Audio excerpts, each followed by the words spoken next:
Is it really working? Yeah.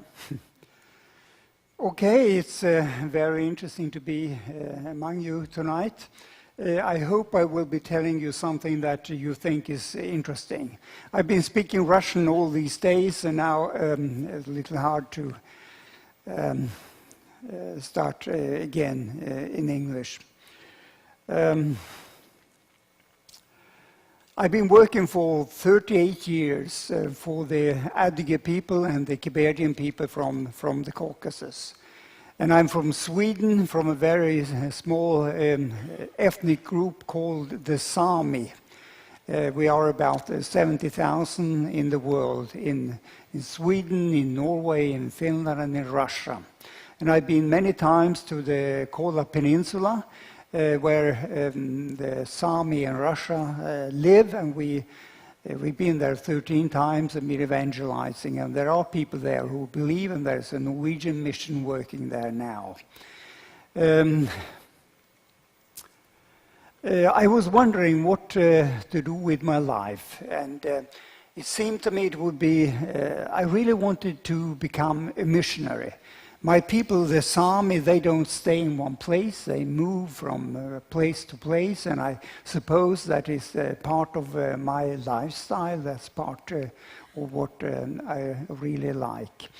I went to school, to a boarding school, and after that you go into the army in Sweden in those days, and they sent me to the army language school. Where you could study Russian. You study Russian for 9 hours every day, and then you had 4 hours of military subjects. And in that way, after 12 months of that kind of training, you could speak Russian, maybe not fluently, but anyway, you could speak it.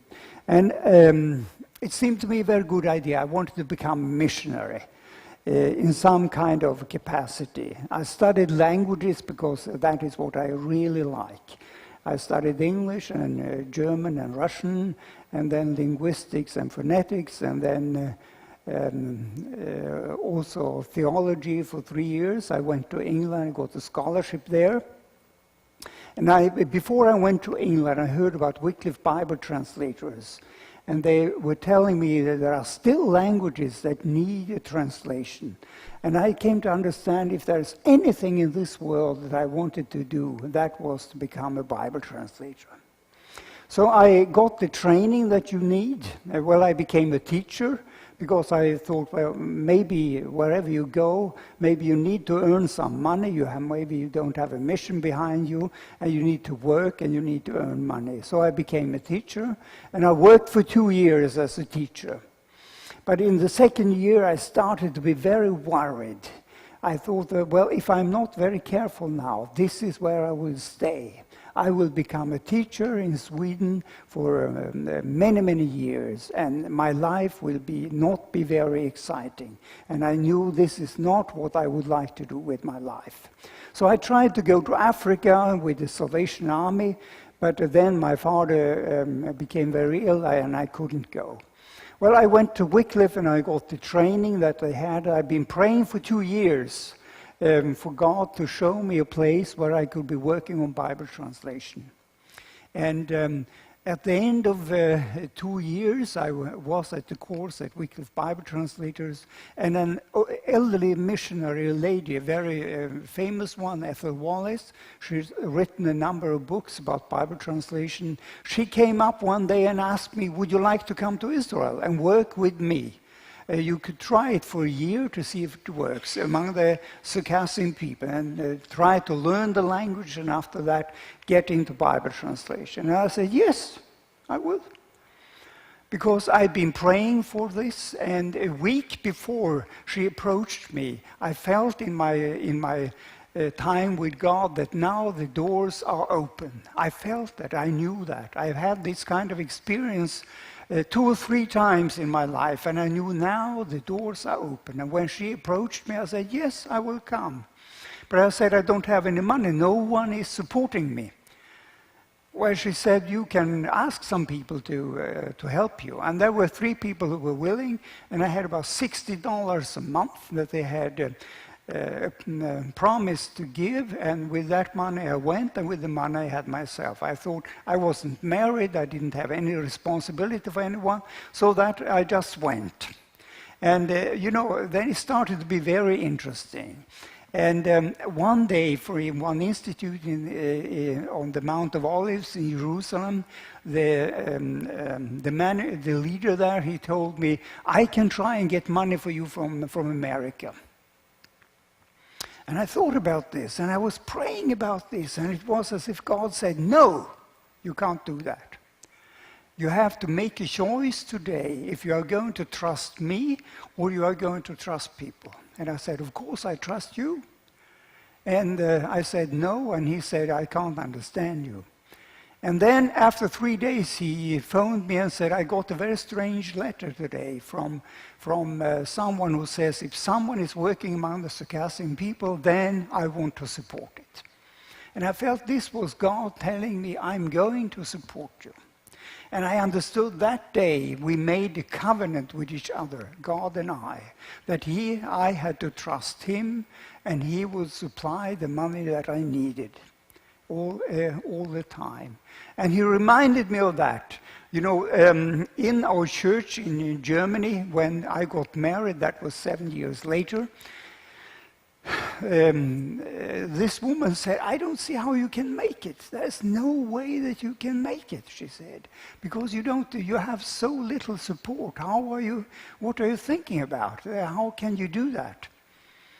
And I thought, I will remember these words and see what happens. See, and then at the the day when I went I got a pension. You see, and after that, my wife was looking for work, and at the end of that month, they told her they would employ her. And they said, we don't pay you from this day, we pay you from the beginning of the month, from that very day when I went into a pension. As if God said, we have a covenant with each other, you and me, and this covenant is still valid, and I will take care of your finances. There were times that I wasn't too pleased with God, because we were getting very little support. When we got married, my wife and I had only, that was less than $200 a month in support. And my father-in-law, he asked me, well, excuse me for this question, but do you have enough means to sustain a family? And I told him, well, I don't see any problems, I said. I don't see any problems. And had he known, of course, maybe we would never have gotten married. There were times I was almost quarreling with God and saying that you have promised that the one who is working for the gospel, he will get his money to live through the gospel. And I can't see that is working in my life, I said. And I am not at fault. I'm doing all I can. And I'm working very hard. And you are not supplying the means for me to live. And 3 hours after I prayed that prayer, we were invited to a family, and that man, he was a doctor. He said, I want to know, give me your bank account, and I will support you every month. From time to time, these things happen, as if God was saying, don't worry, don't you worry, I will take care of you. See, another time I had gotten a car because I needed that for the work, and I was using it for about half time for the work and half for myself. I didn't travel very much because there wasn't too much money. But anyway, it had to go through an inspection, this car, and they told me it would cost 800 marks. And then I prayed, you see, God, I'm using it for half the time for you. You owe me 400 marks. If we have a covenant, you owe me 400 marks or this deal is off. What happened? This was very strange, And I said, you see, no one is even thinking of supporting me in any way. You work on Bible translation, people, they think, well, who knows? Will he ever finish this translation? And you know what happened? I prayed, well, let someone hit the car, because in that way you do get money, you know. So after 3 days, this was exactly what happened. You know, a truck hit my car, and the police came and they said, well, he owes you money for this. And, you know, I got 400 marks, exactly 400 marks. So these were the kind of experiences that sort of accompanied our work. And then we went, I was working in various countries. I worked in Israel for 2 years. I was in Jordan for 2 years.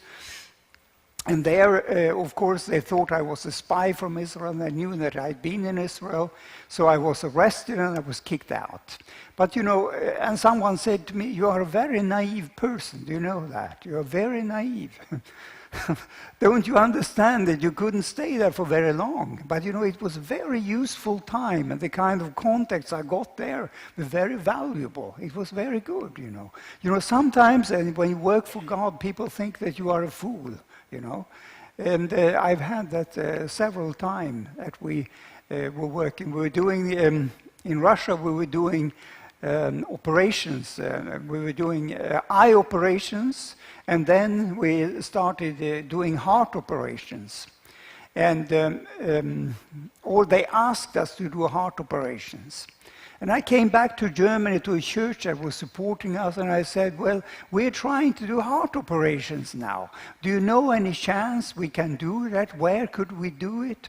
There was a doctor there in the church. He said, well, you're very naive. You know, it's not possible to do these things. You can't do that. But this eye doctor, ophthalmologist, he said, I think it is possible. It is possible, he said.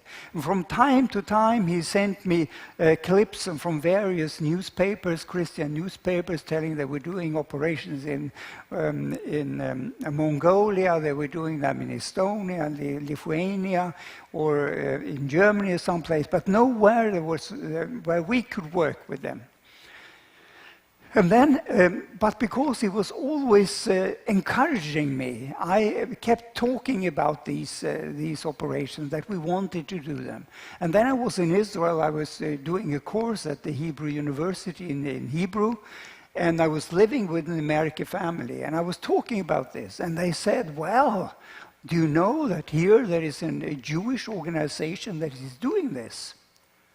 And I got in contact with them, and they heard about the Caucasus and said, this is very interesting. We want to come to you. We want to come to you. We want to examine children. If you can get many children together, you know, we will come and examine them. We'll pick out those who really need an operation. And they said, the first 3 operations you will get free of charge. And we thought, free of charge, you know, that is cheap. And, and then... But we thought, but how on earth will we get $2,000 to pay for these children to go to Israel? Well, we thought, God He will give us $2,000, that's for sure. And then we started to do this, but the doctors, they came to us, well, you understand, we are here, we are examining children. In the end, they examined 300 children. We went over the whole republic to speak with the families and to tell them about this possibility. And they say, we didn't come to the Caucasus only to operate 3 children. Here there are 25 of them. They really need an operation. But you need to pay. And we didn't have the money. We didn't have the money. And you know, God, we started because we thought we were only going to do 3 operations. And I believe that God, He knew that our faith was very, very small, that we were not going to do this if we thought that we were going to do 25 operations. So we got into this project, and all of a sudden, you know, we had to do 25 operations. But we we wrote our prayer letters, and we said, now we are doing heart operations. You know, people started to send us money. One woman, she said, this, for me, that is worth $8,000. I send you $8,000. And people sent various sums. And as soon as we had together for 2-3 children, we we sent them off to Israel, and they were operated. And then we continued, and lo and behold, we got in the end, and then there was an Englishman, an English priest who was helping us also. So we got together about $130,000. We had nothing in the beginning, and we did operations for $130,000. It was really a challenge to our faith, but we saw that God was really working. And there was one little girl we had contact with. She was 7 years old, and the doctor said, this girl, she is so sick, she will die. She can die any day. And they said she has about 10% chance of surviving an operation. But she was so nice, and she was so special. So when the doctors came, we said, please, will you look at this girl? And they examined her, and they said, well, we think that she can survive an operation. We reckon she has 98% chance of surviving an operation. And to me, it seemed as if God was telling us, if your faith is very small, it's only about 10%, but a big faith, a real faith, that is 98%. And she was operated on. And we continued this project. It was a tremendous project. And our co-workers, Adygeiske co-workers, they were saying it was as if we were, in those days, we were living in a dream. It was something that's so unreal that this really was possible. And then came a team from Israeli television. They wanted to make a film about these operations. And, you know, all kinds of problems in Russia. You have to go to the authorities to get permission. And we went to about 7 authorities. In the end, they told us you have to go to FSB or to KGB. And we went to them, and they said, okay, let them come. So this was very, very exciting. Well, anyway, God has led us all these years. I got into this work and was without a mission for 16 years, and in that time, God really has worked on my faith, and I know that I really can trust God, and that we have this agreement, we have this covenant with each other, and that He really is working. So. You know, when you sort of find your place in God's world, where He wants you to be and where He wants you to work, you know, your faith grows, and you see possibilities. And if there's anything I'm sorry for, that is at times my faith wasn't enough, and that I didn't take the challenges that were there. When you really see that God is working, that really means a lot. So maybe we look at, we have a short video clip about the work in the Caucasus, and then I have a PowerPoint presentation. You know, when you see a PowerPoint presentation, that is speaks a lot more vivid, and it's much more interesting, because you see real people and you see what is happening. Yeah. Okay, shall we?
Адыгейцы – древний коренной народ северо-западного Кавказа. Самоназвание народа – Адыге. Наиболее распространенное иноназвание – черкесы.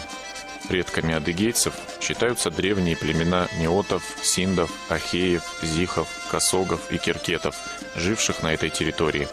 Столетняя Кавказская война вынудила большинство адыгов переселиться в Османскую империю. По утверждению местных историков, в этой войне уцелел только каждый 10-й из адыгов, а из оставшихся 9 покинули территорию России. Современная Адыгея – самая спокойная из национальных республик Кавказа. В Дагестане, Чечне, Ингушетии, Кабардино-Балкарии и Осетии совершаются террористические акты. Здесь постоянно происходят вооруженные столкновения представителей государственных силовых структур с исламскими боевиками. В отличие от всех северокавказских республик, жизнь в Адыгее мирная. Правда, здесь довольно большая армия безработных людей, но они, как правило, не втянуты ни в политические, ни религиозные интриги.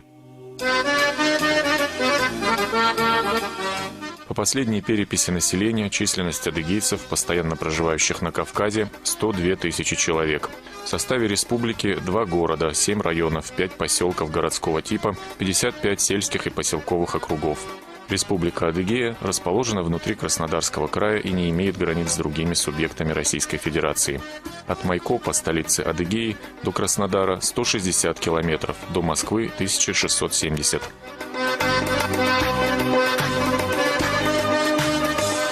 По религиозному определению адыги – мусульмане-сунниты. К адыгским племенам Кавказа христианство проникло с территории Абхазии. Греко-византийские миссионеры были очень активны. В списке епархий VIII-IX веков, подчиненных Константинопольской патриархии, числилась Зикская епархия, объединявшая всех христиан-адыгов. После падения Византийской империи в 1453 году господство на Черном море переходит к туркам. С 1717 года крымские ханы начали настойчивое распространение на Кавказе ислама и добились существенных успехов. Адыгейцы отошли от христианства и приняли ислам. Наряду с мусульманскими традициями продолжают бытовать и элементы язычества. Языческий пантеон черкесов имеет общеадыгский характер. Общеисламские духи-джинны делятся на белых и черных. Борются против духов с помощью амулетов, написанных муллой на бумаге, заклинаний и молитв, зашитых в 3- или 4-угольный мешочек из материи или кожи. Около 20 лет назад гражданин Германии Лео Мартенссон, переехав на Кавказ, стал проповедовать адыгейцам Иисуса Христа. Досконально изучив адыгейский и кабардинский языки, Мартенссон перевел на эти языки Новый Завет. Благодаря искреннему посвящению и любви к адыгейцам, более 100 человек, покаявшись в грехах, крестились водным крещением. Современными усилиями миссии «Свет на Востоке» и группы друзей «Христиане помогают христианам» в городе Адыгейске был приобретен небольшой дом, впоследствии переоборудованный под проведение национальных собраний. Каждое воскресенье со многих отдаленных аулов съезжаются адыгейцы-христиане. Все богослужения они проводят на своем родном языке. Лео Мартенссон вместе со своей семьей планировал принять российское гражданство. Он готов был полностью переселиться в Адыгею, но его планам не суждено было сбыться. Западных миссионеров в России не любят. Из Российской Федерации Лео Мартенссон вместе со своей семьей был выдворен.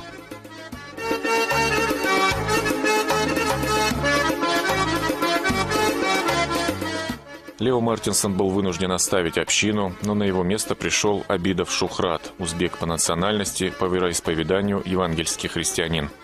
Абидов окончил Северокавказский библейский институт. Он проживал в городе Усть-Лабинск Краснодарского края. На предложение трудиться среди адыгейцев Шухрат без раздумий согласился. Вместе с женой и сыном он переехал на постоянное место жительства в город Адыгейск. Адыгейцы живут очень скромно. Они гостеприимны, культурны и вежливы. С ними легко в общении. Они с удовольствием берут Новый Завет и искренне за него благодарят. Члены национальной общины живут по всей территории Республики Адыгея и Краснодарского края. Это города Адыгейск, Усть-Лабинск, Краснодар, Майкоп и Кашихабль, а также аулы Сакалай, Афипсип, Блечепсин, Джиракай, Энем и другие. География служения Лео Мартенссона была обширна. Он проповедовал по всей территории Адыгеи, а потому во многих населенных пунктах есть последователи Иисуса Христа, которые продолжают служение благовестия по всей территории Адыгеи. Члены общины по-прежнему распространяют Евангелие. Они раздают духовную литературу и проводят большую социальную работу. Они собираются на разбор священного писания и приглашают своих знакомых, близких и друзей. Главный приоритет общины – духовный рост служителей, которые готовы посвящать себя полностью на служение Богу, чтобы свидетельство их веры было не только на словах, но и в повседневной жизни. С января по сентябрь 2010 года пастор национальной адыгейской общины Абидов Шухрат и его помощники проехали по Адыгее более 65 тысяч километров. Они посещают самые отдаленные аулы Адыгеи, распространяя Слово Божье. Благовествовать Евангелие в республике, население которой исповедует ислам, очень сложно. Членам адыгейской христианской общины порой приходится сталкиваться с угрозами, но возрожденные христиане еще с большим рвением проповедуют Евангелие своему народу.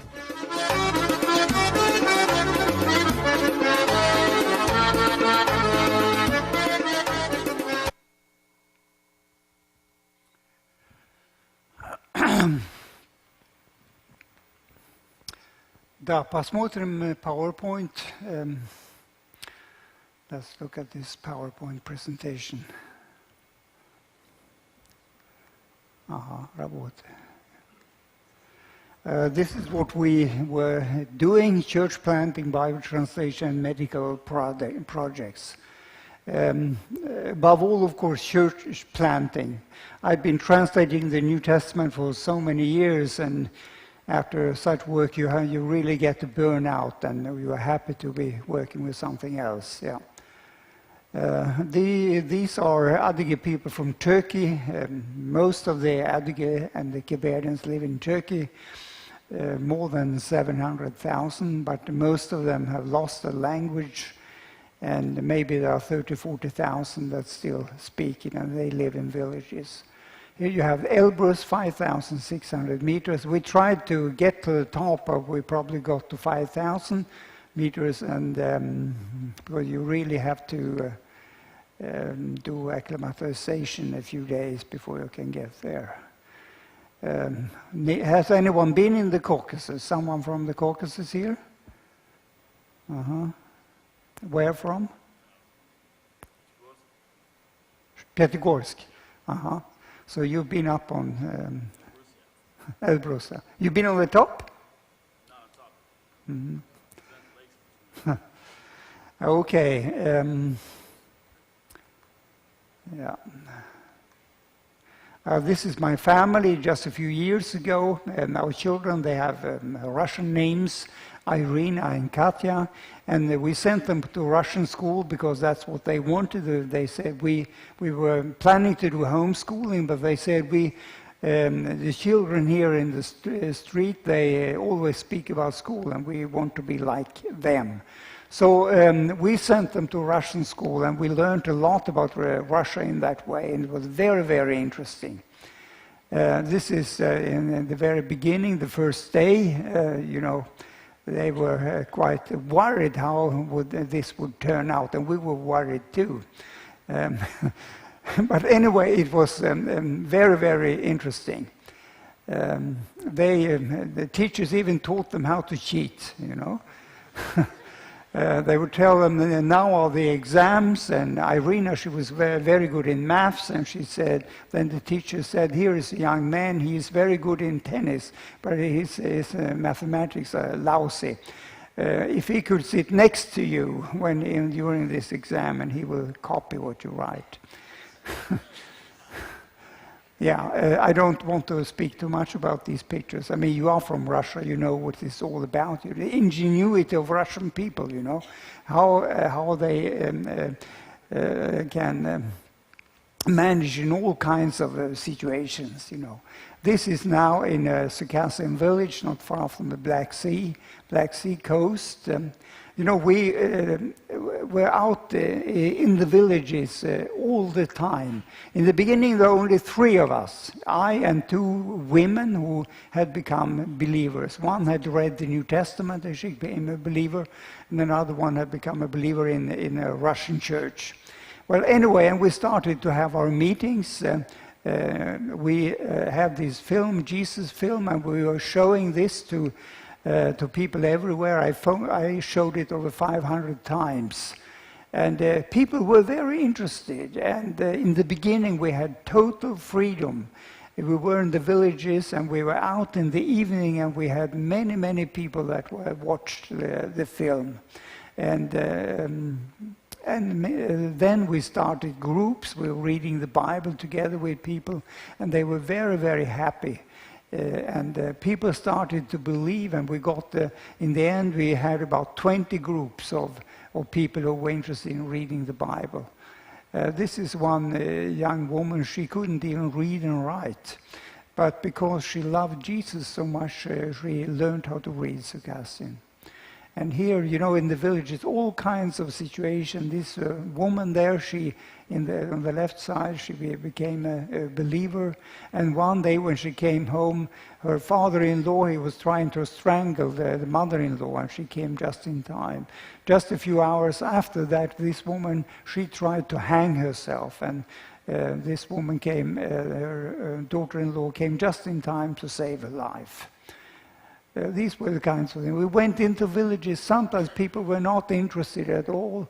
But then we traveled through the village, and one man said, "You speak our language, and I like that, and I will I fill up your bag so you can get with gas." Well, this woman here to the right, she was standing at the fence, and she was waving, "I want to have books about Jesus." And this is another family a little further on with so many daughters, and we had our first group in their home. And this man, who was in the service tonight and who wasn't? Who was in the service tonight? Yeah, this is Walid. We went into his village in 1994, I think it was, and he said he wanted to talk to us. He is a paralyzed person. He is an invalid. He was lying in bed, and we tried to have a conversation with him. We told him the gospel, and he was very interested. And after some time, he became a believer. And he went through a course, a correspondence course, and he finished it very quickly. And then he started to witness. He started to witness in his village. He distributed a lot of literature, and then he got himself a car for invalids, and he started to travel to other villages. And he's been doing that now since many, many years. And he had the wounds because he was lying in bed so much he was sitting, and he had to be operated on 4 times. And this happened on the Crimea. And I asked, "But how did you get to the Crimea?" Well, he said, "I drove them there myself." "And who was with you?" "No one was with him." "And how did you get home?" "I traveled myself," he said. And he's traveling all over northern Caucasus. He's been to Chechnya also, and he's a tremendous witness, you know. And when I feel low and I feel depressed sometimes, when I call him, you know, then I feel good, because he's so enthusiastic about the work for God. And he's telling me where he has been, what people he has seen. And he travels about 7,000 kilometers each month. He doesn't think about anything else but this work. And he says, "Of course, I'm getting tired now." So he's 51 now. But he keeps on, you know. I know he does more for God than anyone else. He's distributing more literature. And he calls me and says, "Well, I need more New Testaments now in Kiberian," he says. "How many do you need?" "I need 1,000, he says. "I need 1,000. And in the end, he distributed 3,000 copies. And he's talking to people. Most of his people are criminals. Most of his friends are criminals. And they are really getting the gospel. And he's not afraid. We told him they chased us out of a village. And he said, "Well, I want to go there. I want to see what they do with me." And then he's looking for someone who would accompany him and help him. And he found a woman, and she's blind, you know. She's blind. And I was thinking, what is going on here, you know? And he is paralyzed, and this woman is blind. What is going on? What's God thinking about? And I came to the conclusion there is no one else who really wants to witness. And these are the people God found, And he said, I'm going to bless these people. They're really going to do great work for me. And all the people, that feel good and they say that they are healthy, and they say, well, this is too much for me to travel anywhere. They are very, very ashamed. This is, he's always very happy, always very enthusiastic. I've never seen anything like it in my life. Yeah, this is in his home village. We were getting the ladies together. At one time we had about 18 women here. People were interested. And they didn't know anything about the New Testament, didn't know anything about Jesus, And these are the kind of people you can see when you're out walking. And this woman, she was very interested, but she said, you see, I can't become a believer, I can't go against my people. I can't go against my family. I can't go against my village. How can I do that?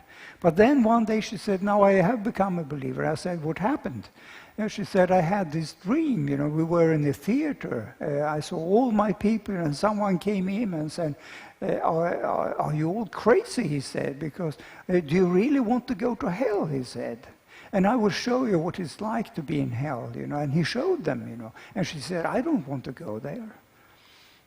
So she became a believer, and she's a very strong believer. She's a very staunch believer. These are Bulgarians, Balkar people. Here's the pastor who is now, you saw him already, who is now responsible for the church. And here we had a group in a village. This was the last time we could have this group there, because after that the Muslims came and they started to beat the man of the house and the woman, the hostess there. And after they've been beaten twice, they said, we can't stand this any longer. You have to find another place where you meet. And then we were really in desperation, and we bought a flat in a Russian village, and there they let us be. The lady sitting here to the right, she's a teacher. She's a very special person. She is very stubborn, and these are the kind of people you need for this work. You need very stubborn people. She's a teacher, and she's writing articles in the Adygeiske newspaper about faith, and explaining this to people. And I said, we will kick you out of this school, but they haven't, And in her village, she said, we can start meetings in my village. And she would collect the people, she would tell them one day in advance, and we had meetings. I think we had over a year, but after that we had problems. It was quite interesting. We had 18 women here that came together, and then they said, we have husbands also, and they would like to know something. Okay, let them come. And we made a meeting for the men in one house, and they said some of these men are very vicious. One of them, he's a monster. They said he really is a monster. He beats his wife. And then one day we were sitting there. The monster, they said, he's sitting there. And they were quite interested. We carried this on for a couple of months, but then one day when we were leaving, we noticed that the young people from the village, they were there, and they wanted to chase us out, and that is what they did. And then next week, I was planning to go there again, and God sort of stopped me. I couldn't go. And then I learned after that 18 men were waiting for me, and they had guns, So I don't know what they were planning to do, but anyway, and they tried to find out my home address. And having a family, you get worried, because these guys are very, very vicious, and they are on drugs. And they said you don't really know what they can do. But anyway, they had other problems. One of their kind, he was killed by FSB, as far as I understood. And after that, they had other problems, so they never came to us. Islam is getting stronger, of course, in the Caucasus.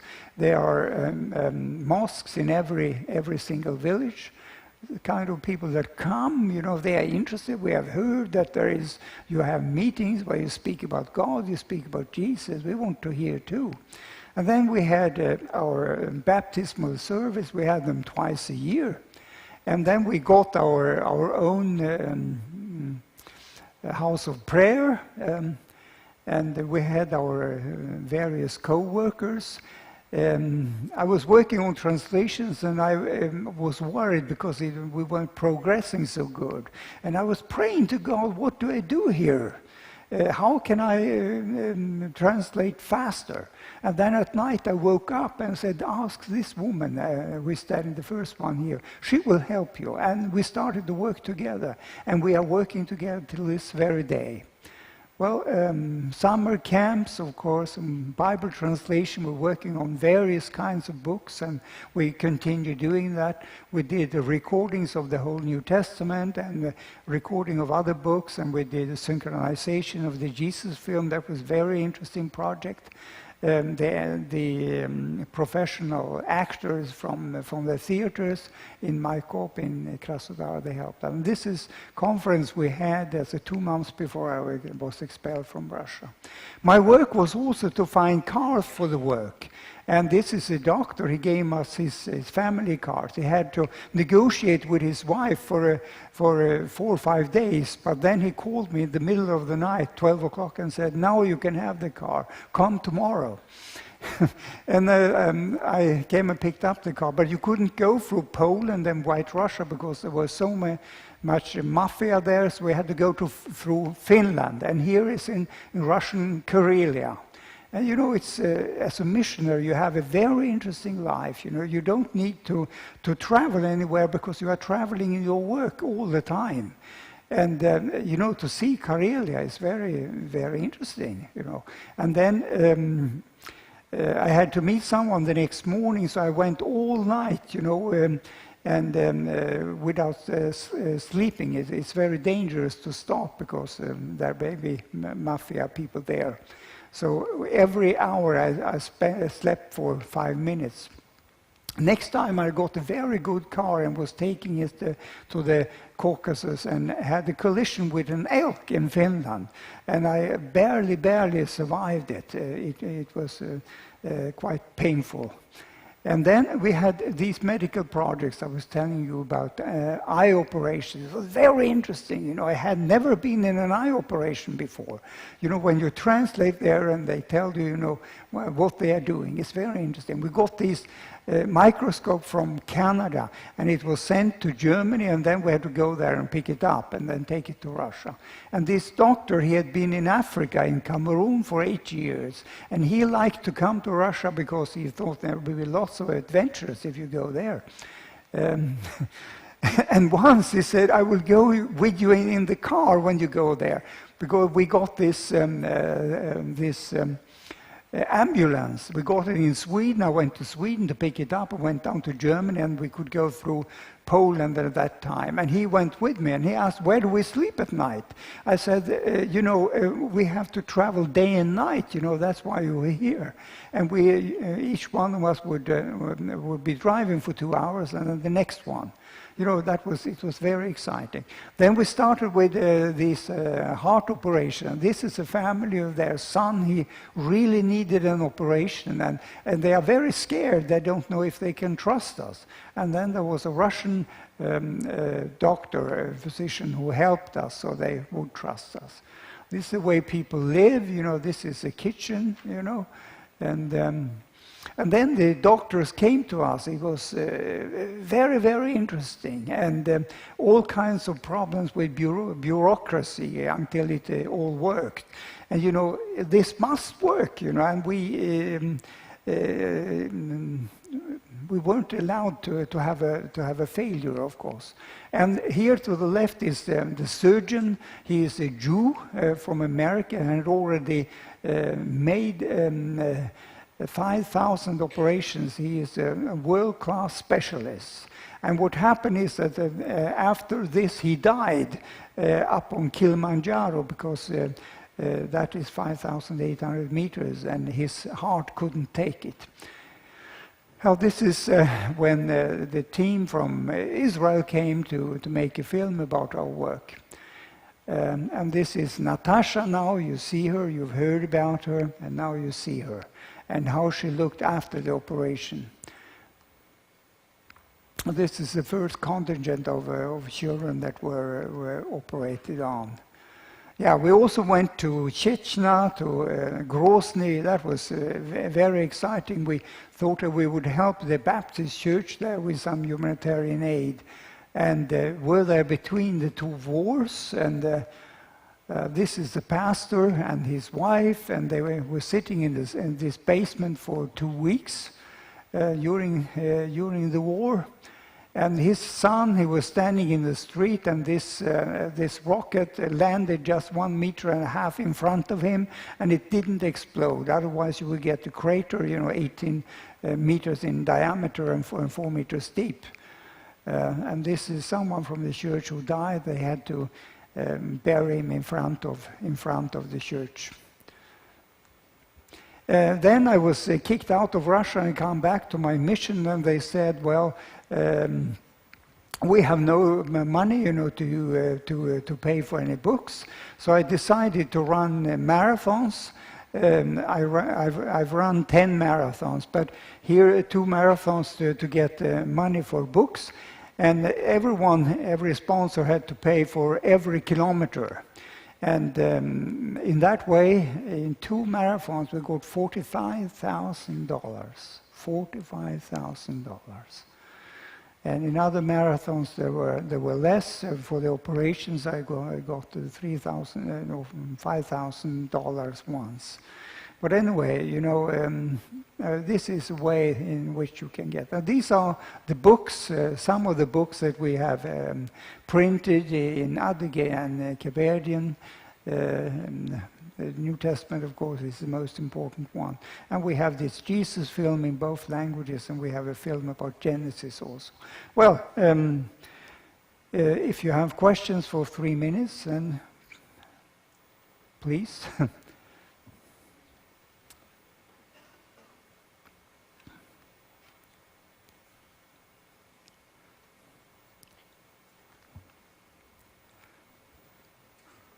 Well, I hope you see there's a lot of work out there that you could be doing for God. There are lots of things that one can do. And if you want to have a life that is really exciting, that's really worth living, and where you really have contact with God, you become a missionary, that's the best thing that you can do.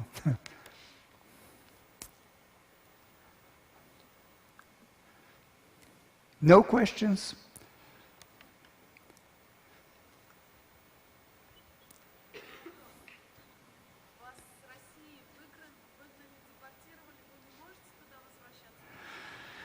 Yeah, I was kicked out 9 years ago, and I've tried a couple of times to get in again, but I have sort of a feeling now that I will soon get in again.